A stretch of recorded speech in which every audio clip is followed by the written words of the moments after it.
everyone. Welcome back to the Travel Mug Podcast. Happy 2023. Woo! We made it. So far, so good. So we are now in our third year of podcasting, which, Jen, can you even believe it? No. Nor can I, but we are so excited to be here with you guys. Thanks for listening. This is the first episode of 2023, and we're going to chat about a beginner's guide to Las Vegas. I don't know where you're listening from. We have listeners all around the world. We're very lucky, but we're in Canada and it's just winter. Yep. Yeah. Yeah. And Jen and I, neither of us are huge fans of winter. And you might not be thinking this year of going to the Caribbean, let's say, but maybe like a warmer destination like Las Vegas might interest you. Now, of course, keep in mind, and we'll talk about the weather a bit more, but it can be chilly at night during the winter months. So if you do intend to go, don't let that surprise you. So we've each been a few times. We don't claim to be experts about Las Vegas, but that's why we do these types of episodes, like to help first timers or infrequent visitors have like a bit of a plan or an idea of what to do. So Jen, when were you there? I was there at the end of May in 2018. I went with one of my friends and then we met some other friends there. And it was one of my favorite trips. It was really, really fun. We were there like 5 days, I think. And I found that to be like a good amount of time for Vegas. And it also happened to be the year that the Golden Knights, it was their first season and they made it to the playoffs. I remember. So that was just kind of a wild time to be there. Unfortunately, we couldn't get affordable tickets to the game while we were there because it was real expensive. But we did stand outside the stadium and they showed the game on a big screen outside. But then we had to go inside because it was too hot to stand outside for a whole hockey game. Yeah, no, I can imagine for sure. When were you there? So I've been there several times over like a weird span of time. So I was there in September of 2006 with Peter. June 2009, he and I went. We were there with 4 other friends. So that was kind of a different experience than just the 2 of us. And then in October of 2019, I went with a friend, Brianna, who was on the podcast previously. We went to see a Lady Gaga concert. Ooh. And now we're pondering sort of fall 2023, maybe. So we'll see what happens. I know. Exciting. I really want to go back to Vegas. Yeah. He and I need to do it up differently, like 2006 Peter and Megan versus 2022 Peter and Megan, or 2023, I guess. Yeah. We're different people. We're different people. I think we could have like a really good time. So, but really, like, why Vegas? I think that's a really good question. Like, why do people go there so much? And like, what is a bit of the history, I think is important to cover too. And, they say New York City is a city that never sleeps, but honestly, I kind of feel like that's Las Vegas. Yeah. It is a true adult playground, which I think is the lure of the strip itself. It's filled with, of course, casinos and high-end shopping, shows, the ability to stroll around with a drink in your hand while you're on the streets. You can go to clubs and bars at all hours. If you smoke, you can kind of smoke anywhere. Like, it is just kind of like a wild place. It is. Now, apparently a man named Thomas Hull is credited with opening the first hotel called El Rancho Las Vegas in 1941. And of course, the strip has ties to like olden day gangsters and mob money, with the Flamingo actually being originally owned and opened by Bugsy Siegel and Meyer Landscape. Mm-hmm. Very fun. Mm-hmm. So interesting. Now, the website Las Vegas for Newbies, which I thought was a really great place to quote, they tell us that in the early days, there was no speed limit, there was no sales tax, there was no waiting period for marriages, there was no state income tax if you lived there, and gambling was like totally unregulated. So we think Vegas is wild now. Can you imagine what it was like then? No, the true Wild West. Yeah. Exactly. Gamblers actually used silver dollars, which were later to be replaced with silver dollar size plastic chips, which I guess is eventually how that progressed. Right. Now, by the early 1950s, Vegas had become a true vacation destination, the era of Elvis, the Rat Pack, and Liberace. It was also the quickie divorce and marriage capital of the US. Like, everything happened there, I swear to goodness. Wow. I know. So from this era, the strip has kind of continued to grow. It's expanded with new construction all the time. I know for me, from when I went in 2009 until I went back in 2019. So much new stuff had sprouted up, even more hotels, even more stuff to do. Some of the stuff we'll talk about today. So it's ever changing and evolving. So Vegas today, honestly, likely won't be what Vegas looks like in 2033. Right. So yeah, so I think, I don't think you can really get bored because there always seems like new stuff to do. I know. I don't think you could ever get bored. Like there's so much. You can get overwhelmed, but you won't be bored. Isn't that the truth? Definitely. So we mentioned weather earlier. So sort of talk to us a bit about that because people kind of probably are trying to think like what might be the best time to go that wise. Yeah. So I think a lot of people assume that Vegas is hot all the time. I know I did.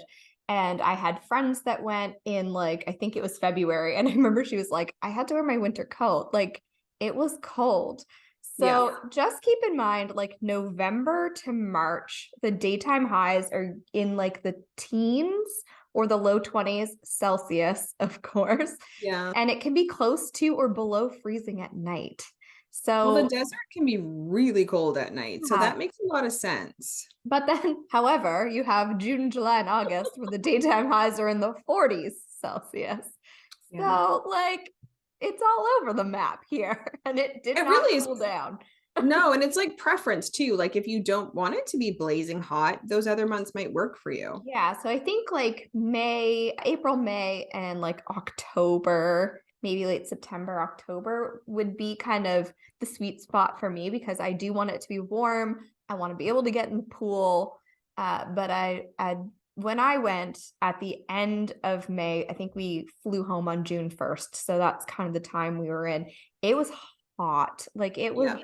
really, and it's dry, and everybody's like, oh, it's a dry heat. It's not as bad. But when you live where we live, by, the water, I can see the ocean, Yeah. basically. We are used to having so much humidity that in Vegas, when you step outside and you breathe in and all of the moisture is just gone from your face, it's not what you're used to. No, And, like we are a damp people. yeah, Like dampness is in our DNA. And so when it's like taken away from us, like my body just shrivels. It's yeah, not a good situation. no, no. No, And we'll talk about this, but stay hydrated, people. 100%. I would say for me, out of the 3 times I was there, also June as well as September, October, weather was definitely the most comfortable and enjoyable. Still warm during the day, so getting into the AC was still a bit of a relief. Yeah. And it was hot, warmish hot during the height of the daytime, but still, I would say overall, evening, morning, afternoon, still the most enjoyable. So I would say it was probably October. Yeah, I think that's when I would go next. Definitely. Now, where do you think like people should stay? Now, we're of course not going to make specific hotel or resort recommendations. That's all up to people how much they want to spend because the budget can range from lower budget to higher. Yeah. But in terms of like location, what are you sort of like advising? Yeah, so I think, in my opinion, on the strip is Me too. where you should be staying, or maybe slightly off strip, but like you really want to be close to all of that, the action, right? That being said, the strip is long. And so choosing somewhere central on the strip maybe makes more sense. We stayed at Treasure Island, which is kind of like North Strip. And I would say that is as far as I would go north. Yeah. Even though it was kind of far away from some stuff, like when we were walking at night, sometimes it was really far to go back. We did take an Uber, which seemed ridiculous to me, but like from one end of the strip to the other. And I think it's like that Uber ride was maybe like 5 kilometers and it felt like a huge waste of money to me. But anyway, we did it because it was long. Yeah. And if you walk just so much, you're like, I don't have it in me any longer, you Yeah. know? No, but like a lot of the hotels on the strip have a ton of amenities. We had at the Treasure Island, we had a casino, of course, Mhm. a spa that we didn't use. There was shopping, like there was a CVS attached, which was like pretty nice if you had to go in and like grab stuff. Multiple restaurants, and like basically every resort is gonna have all of that stuff. Yeah. Pretty much, with some added and maybe some taken away. But We wandered through a lot of resorts on our trip just because it was fun to kind of walk through them. And I think I'd stay at the Flamingo next time. You want to visit Bugsy I Siegel's do, old yeah. stomping grounds. We just finished watching The Sopranos for the first time, so I'm like really into the mob right now. I love it. You're gonna go back to those mob roots. Yeah. Dang it. Well, I have to agree. Like, if you're going to Las Vegas, and again, your budget will be dependent whether it's on or off strip, and we totally get that. But if you are going to Vegas for that Vegas experience, somewhere on the strip, central would be best. I found one end or the other, like you mentioned, a very long walk. And at some point during the day, like I'm over it. Yeah. And we stayed at the Flamingo in 2006 and in 2009 or 8, I can never remember which year it was. Peter would know if he was here. We stayed in like a cheaper, a mid-strip hotel that honestly isn't around anymore. It's actually now called The Link, which we'll talk about and reference later. And while it wasn't fancy then, although I think it's definitely been upgraded, it was the best location. It was mid-strip, it was perfect, and it was a great bargain, honestly. Yeah. And then in 2019, we stayed at the New York, New York. It was very enjoyable. It had everything we needed. It was close to the concert location for Lady Gaga. So it was a perfect for what we needed it for. Yeah. But really, honestly, in my opinion, no matter what, be prepared to do a lot of walking, take your comfy shoes, pack properly. Yeah, yeah. Flip flops are not going to cut it here. They're just going to melt into the sidewalk after a while, I swear. You will not be happy with a flip flop No, choice. you will not be happy with a flip flop unless you're going to the pool. All That's right, let's right. talk about stuff to do. What are we Okay. going to do? So, the first thing that we have to talk about, obviously, is gambling because it's Vegas, right? Right. Now, I'm not personally a gambler, but I did have fun playing a couple of machines. So, it's kind of fun to just like partake, obviously, within your limits. A lot of people go to Vegas for the casinos, but if gambling's not your thing, like that's okay. And there are so many other fun things to do besides gamble. Are you a gambler, Megan? Really not. Again, like you, putting some money once in a while into a machine you happen to walk by is kind of fun. Yeah. But I've like never played a card game at a table. Peter does enjoy blackjack, so he's played some table games. He enjoys it as well, but we both know our limits and neither of us are real big gamblers. So dabbling, I would say just a tiny bit. So it's not why we go. Yeah, totally fair. Now, one of the things you can definitely do, and I referenced New York, New York earlier, is there is a roller coaster there. There's lots of thrilling things to do in Vegas. And at New York, New York, the Big Apple roller coaster is the thing to do there. So there seems to be a little bit of a theme where daytime pricing and nighttime pricing is a thing. Of course, make money where you can, I guess. So on this roller coaster, a daytime ride is going to cost you 19. American, of course. Most of the prices we'll reference, I'm sure, are American. And then nighttime is $23. You do need to book in advance. Now, the roller coaster sounds a bit terrifying. So 67 miles per hour with the world's first 180-degree twist and dive maneuver with a 203-foot drop. No, it's not for Yeah. me. It's not I for know. me. And at one point, I think it must have been 2009, I tried to get Peter to like go on it just once and he wanted like no part of it. He avoided the conversation completely. And now I'm not even sure that I would, because apparently I heard when I went in 2019, I asked about it again, just still curious. Yeah. And someone mentioned that it's hard on your neck. And like I kind of have a lot of chronic neck pain anyway. So I'm like, I think I'm just gonna skip it. Yeah, I mean, it would either cause you more pain or it would fix everything. One of the two. I'm maybe it's exactly what I need. Who knows? But either way, I bet it would be like a terrifying thrill. Yeah, it's not for me, as we've talked about, I think, before on the podcast, that I'm not super into those type of roller coasters. But two of my friends went on it when we were in Vegas and they had a great time. But it's Yep. not If for it's me. your thing, live it up. All right. Shows, concerts, all of those things. So practically every hotel is going to have some sort of entertainment going on. So like a comedy show, Cirque du Soleil, magicians, concerts. There's like everything you could possibly imagine. Yeah. We saw Chris Angel. He was performing at the Luxor back then. He's not at the Luxor anymore. I can't remember where he is. Anyway, Not important. He was great. We had a really good time. The show was really good. I would love to see Penn and Teller the next time I go because I loved their TV show. And yeah, I would definitely love to see that. I know you said you went to Lady Gaga. Is there any other shows that you've gone to besides Lady Gaga?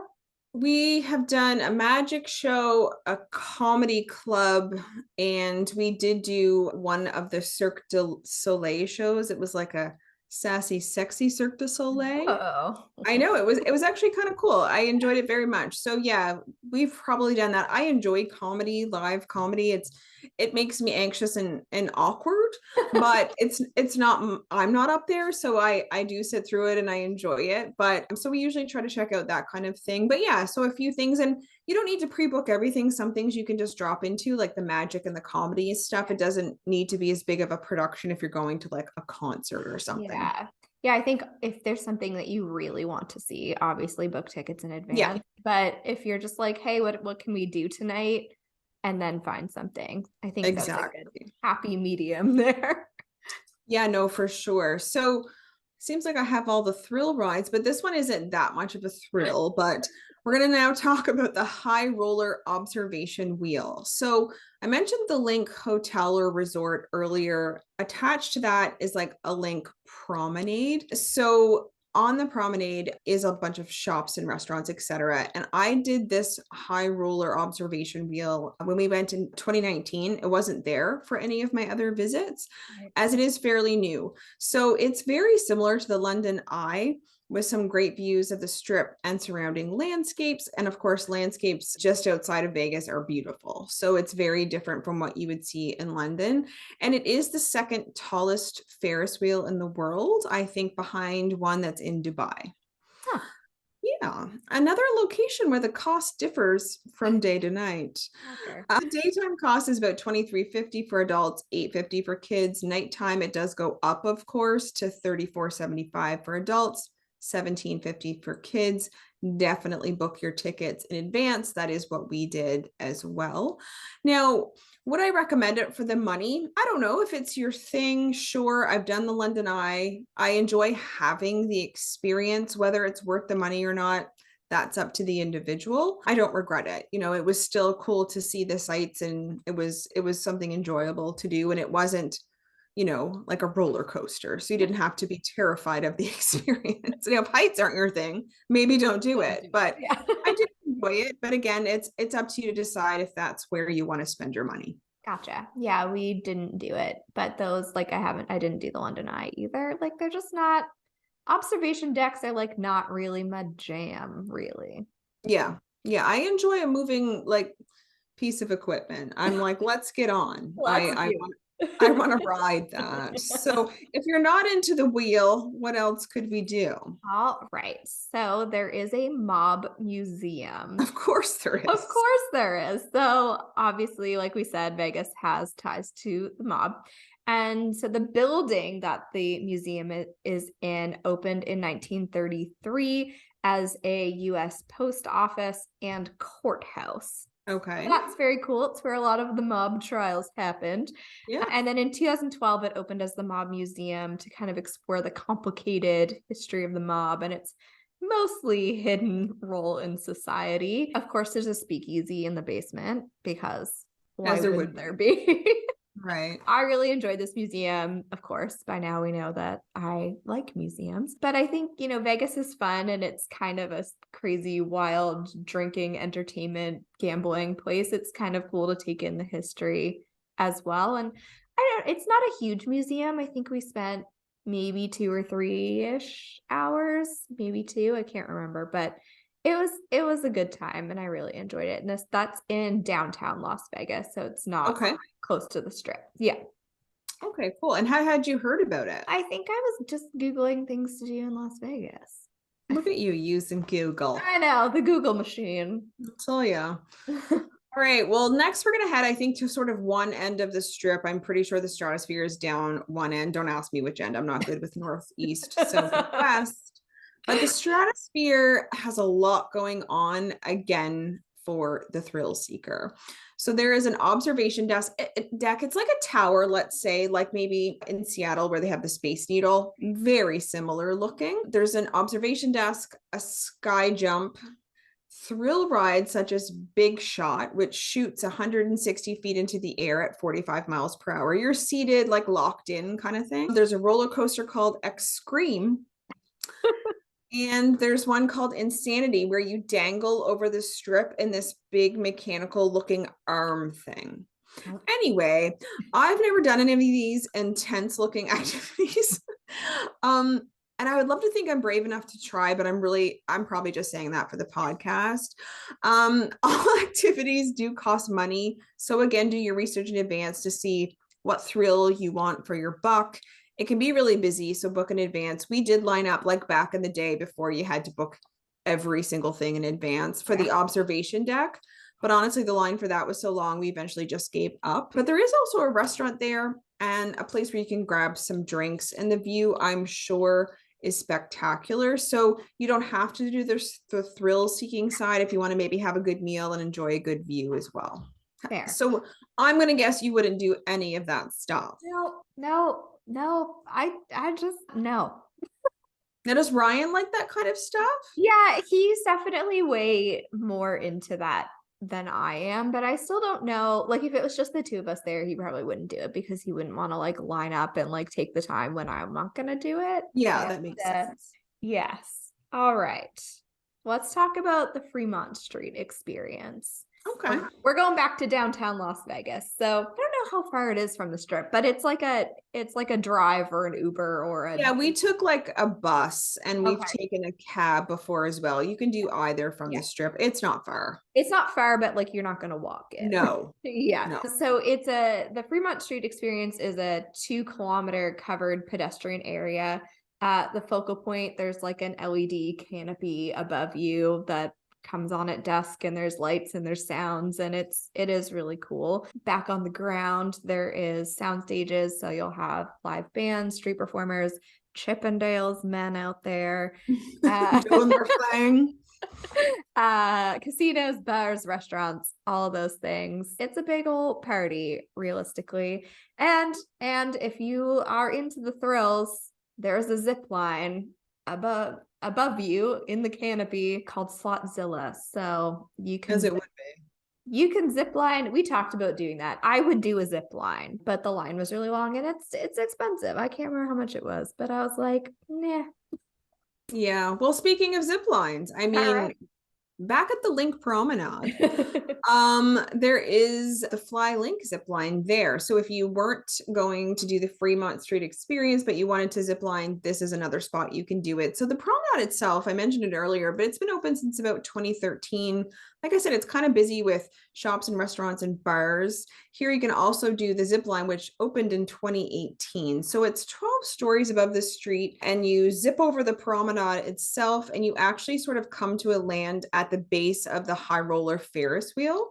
Okay. 2 people can go at the same time. So if you're with someone else, you can go together. And I think that part would be cool. Looks a bit frightening, but to me, not too crazy. I think it's doable for sort of the average person if you can handle a little bit. Again, if it's not your thing, whatevs. But you do get up to 35 miles per hour, but it only takes about 30 seconds. So again, weighing out, is that worth it to you for the months? You know, do you want to spend your dollars there? So you can buy tickets at the gate or ahead of time, which is a cheaper option, of course. Tickets are around 21 to 26 US dollars for 30 seconds. So really you decide. You decide if that works for you. And there is a skip the queue option to buy in advance, which of course costs more, but you don't have to stand in line. So again, if you wish to spend even more money for 30 seconds, you can do it. Vegas has everything. Vegas, it truly does have everything. It does indeed. All right, back on the museum train. All right. Jen's museum train. Have you ever wondered, Megan, where neon signs go to die? I haven't. You haven't, but it's the Neon Museum. Of course, that's where. I mean, where else would that be? Where else would it go? So there's a neon sign boneyard.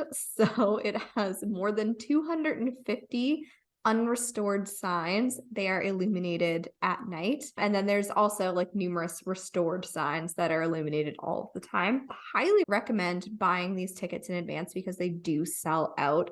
General admission is $20 and you only have an hour. So like you timed. It's in downtown Las Vegas, not far from the Mob Museum. I'm really sad that I missed this when we went. We just ran out of time and Sure. couldn't do everything, but like real good for the gram, I bet. Yeah, That beautiful. would definitely be a good thing to do. Never heard of that.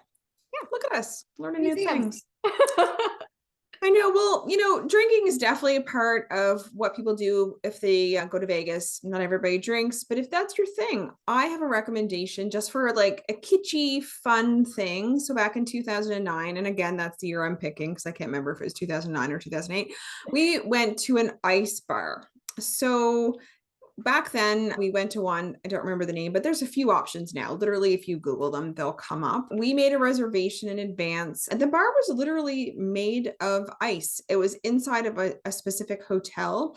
I want to say the Mirage, but again, I could be lying. They provided jackets and mittens Oh, and gloves. The drinks were actually served in cups made of ice. You were like in a room that was completely ice benches, ice everything. The bar was made of ice. And you have to be careful though if you are a slow drinker because the drink might actually eventually leak through your cup. I think Peter's not a fast drinker, so his did. I'm a fast drinker no matter the bevy, but his started to leak through. It's really more of a novelty than like a bar where you'd spend your evening, but it was fun and it's kind of a nice way to kick off your evening, if that makes sense. That's kind of how we treated it. It was like our first stop, and it was just kind of interesting.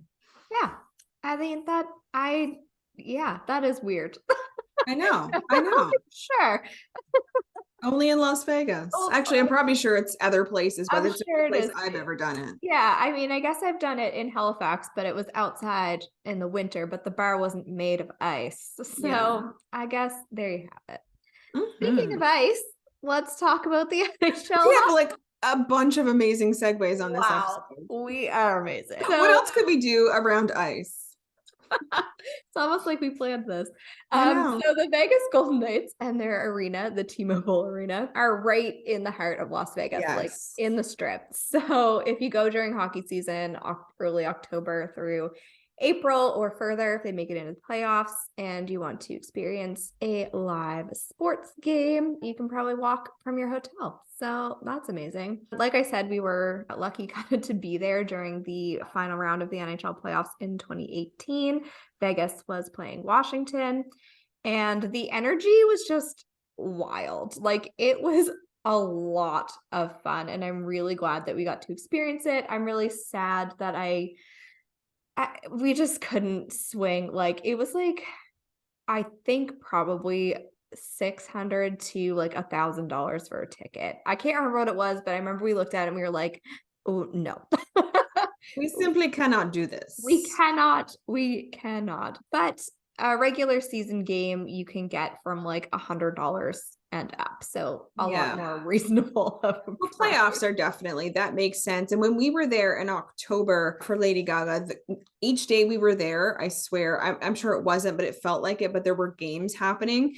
And the amount of people dressed up in like the gear and stuff was like overwhelming. People are serious. Yeah. No, it was really fun to be there during that time. And I don't know if they do it during regular season, probably not, maybe, I don't know. Somebody tell us. But when we were there, we got to watch part of the game standing outside the T-Mobile Arena, and they had projected everything outside onto like giant screens, and so it was fun and hot. So we left and watched the rest of the game in a restaurant in, I think, New York, New York. Oh, how dandy. I know. All right. So Cool. we talked about a lot of things that are expensive. Cost a lot of money. Yes. So Yeah. let's talk about maybe some free things to do. Okay. Well, and I think too, with the free things, just for a heads up for the listeners, we're not going to go into like a ton of detail. We just kind of have like a little bit of a comprehensive list. We're going to go over, jot some stuff down if it interests you, and take a look at it, because these are just literally some of the things you can do day or night, just that aren't going to cost you either anything or very little. Yes.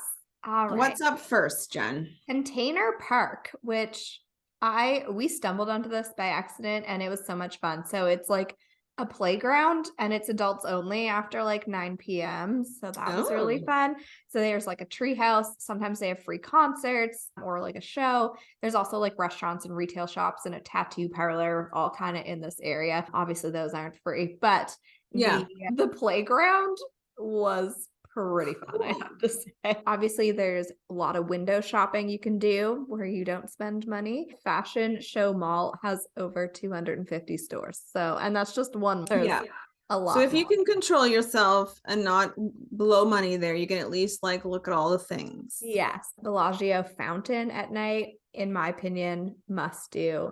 Oh, Very it's probably one of my favorite things. check out where Pawn Stars is filmed, 713 Las Vegas Boulevard. Fremont Street, we mentioned earlier, is free to visit and stroll around, but obviously you have to get there. So Uber or bus, but bus works and is very Yep. cheap. Yep. People watch. We love the people watch, and there are a lot of people to watch, and they're entertaining. Yes, my God. And there is a Walk of Stars as well, similar to the Hollywood Walk of Fame, but Vegas style, of course. Mhm.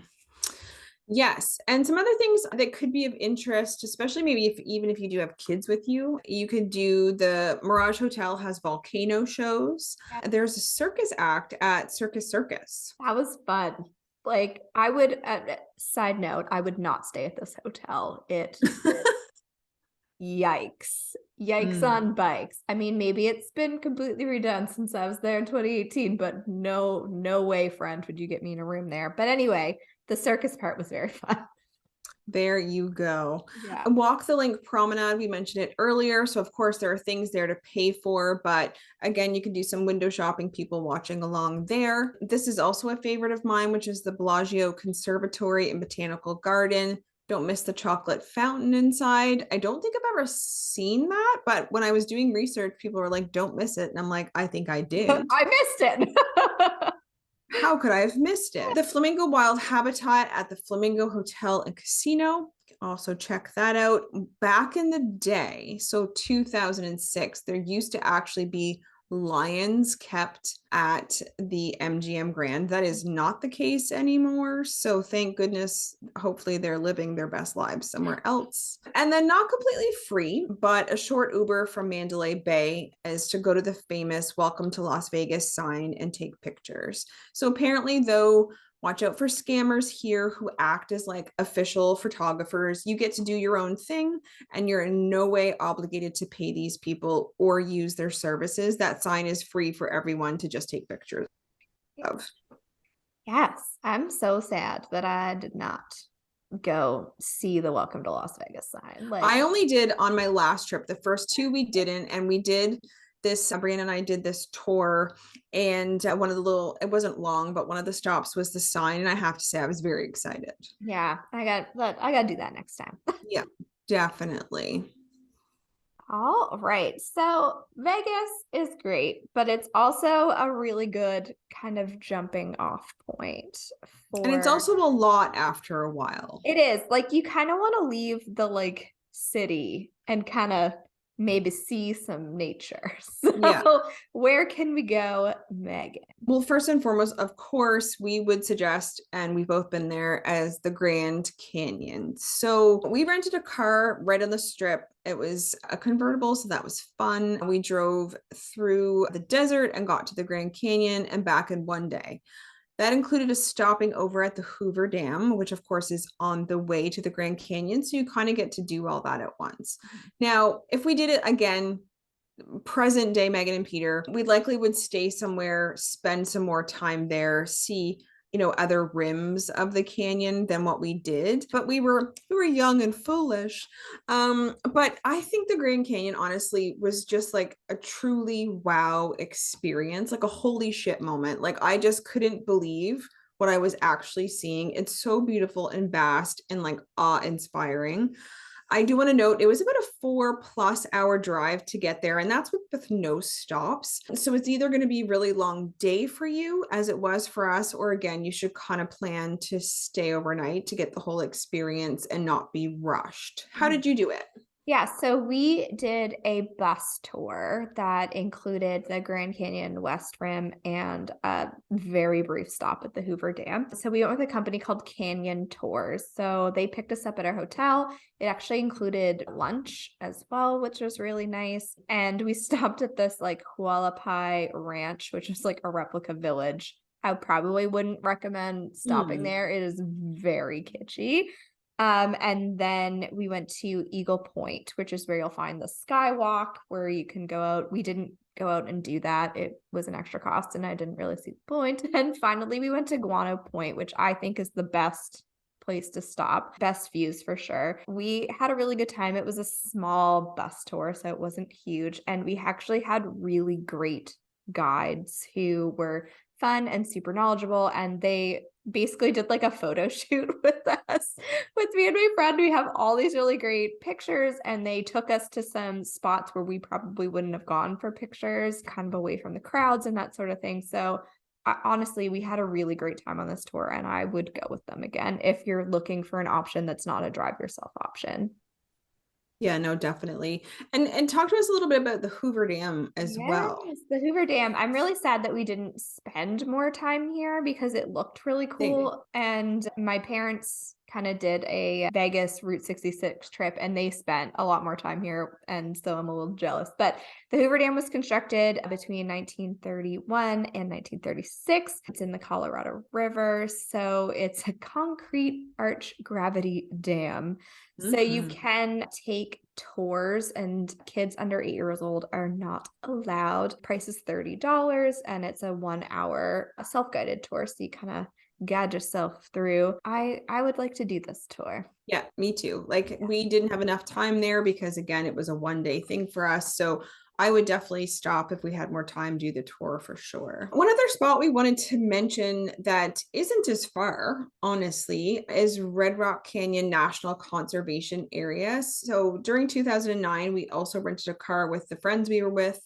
We drove from the strip to Red Rock Canyon. It is truly beautiful. And it was only a 20-mile drive from the strip. So it's really not far at all. So if the Grand Canyon isn't what you want to undertake, this is a really good alternative. It's in the Mojave Desert. And again, coming from the ocean climate that we do, it's such a different experience. Yeah. And the park is essentially a 13-mile drive with really great scenery. You can stop and hike. Again, just make sure you're prepared if you're not used to like hiking in the desert. There, you really should take all the necessary things with you. So make sure that you do that as well. Or you can just stop every now and then along the drive and take some really great pictures. I think it was just fascinating because of course a landscape we're not used to, but the Red Rock kind of reminded me a little bit of Prince Edward Island. Oh yeah. Without the desert, of course. But yeah, the scenery was unreal. It's not far from the strip. I really highly recommend it. Did you make it to the conservation park? No. Sad. Next time. Next time. Next. All right.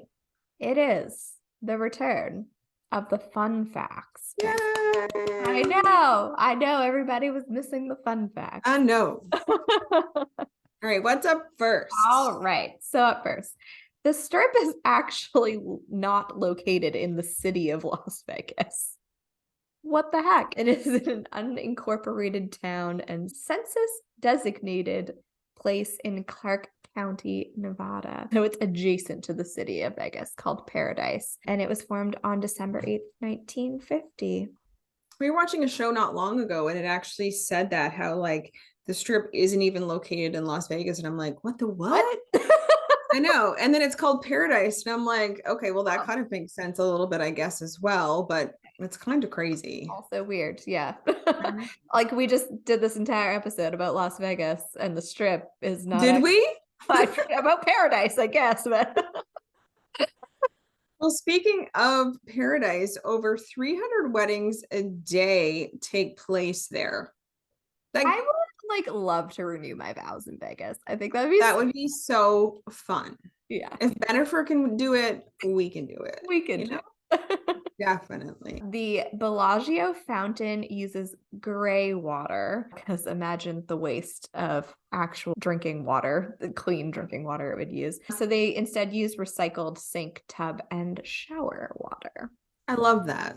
Yes. Yes, water is a commodity to be reserved. Yes. The light from the Luxor Hotel costs around $15,000 a month to operate. What? I know. Is Like, that worth it? Is that worth I it, mean, Luxor? someone feels it is, I guess, because they keep doing it. Crazy. I Speaking of know. hotels, Las Vegas is home to 15 of the world's top 25 hotels. That is Wow. wild. It includes the Venetian, Caesar's Palace, and the Bellagio, just to name a few. If I had the moolah or was going to splurge, I would love to stay at the Bellagio. Yeah, that'd be a good one. Yeah. That would be my choice. Yeah. And then finally, speaking of hotels again, Vegas has over 150,000 hotel rooms. So it being sold out and nowhere for you to stay is almost next to impossible. Gotta Wild. love I mean, that's like overwhelming to choose where to stay, though. that. It is. It is. And oftentimes I'm sure people go by price. So that's probably how they end up choosing. It's the Yes. only way to narrow it down. All right. That is it for this week's episode and the first episode of 2023 in the books. Happy planning to Las Vegas or paradise, I guess. Whichever. We are so excited to be with you here in 2023. We got a lot of great shows coming up this year. It's going to be a good year. It's going to be a good travel year. And just know it. So you can always support us with Buy Me a Coffee. Link is in the show notes there. You can find us on Instagram and Facebook at Travel Mug Podcast and on our website, of course, travelmugpodcast.com. And yeah, we're excited. We're excited, Megan. We are indeed. Thanks so much, everyone. Bye. Bye.